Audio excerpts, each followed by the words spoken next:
In Season 3, we have been on a deep dive into ways semiosis can be applied into design or illustration work.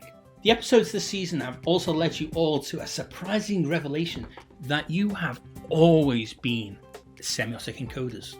This Semiosis 101 season's first 4 episodes helped to orientate you first to how your audience semiotically perceives, understands, and interprets what you visualize. We explored this through the pragmatic lenses of how Peirce explains the effects of interpretation in the mind of the audience. Episode 3.2 focused on the immediate effect of what is seen. Episode 3.3 then focused on the dynamic effect, where more meaning is perceivable, to then end on the final effect in episode 3.4, when the audience is sure of understanding the full meaning.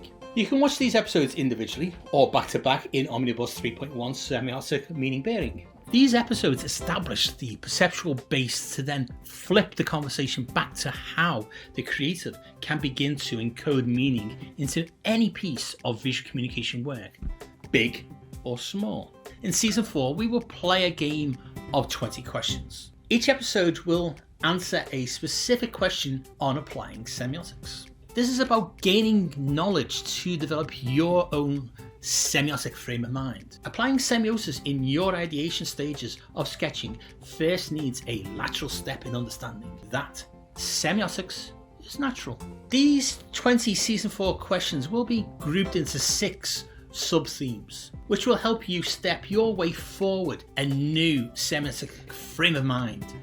Season 4's first 3 episodes prepare you to form a semiotic frame of mind. The questions each episode addresses under this theme will be 4.1. How do we visually communicate this in this question being whatever you need to visually communicate. 4.2.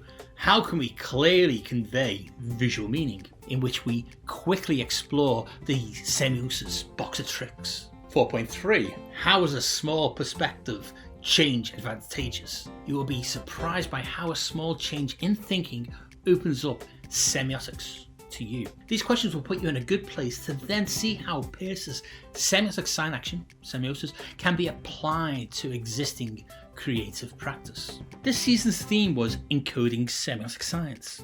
Therefore, I applied last season's Semiotic Rosetta Stone metaphor theme into applying Peirce within visual communication. Season 3 also became the first season that could be watched months ahead of YouTube by becoming a Semiosis 101 producer with a Patreon membership. That means by the time you are watching this episode of YouTube, Patreon producers are already watching Season 4 episodes or even Season 5.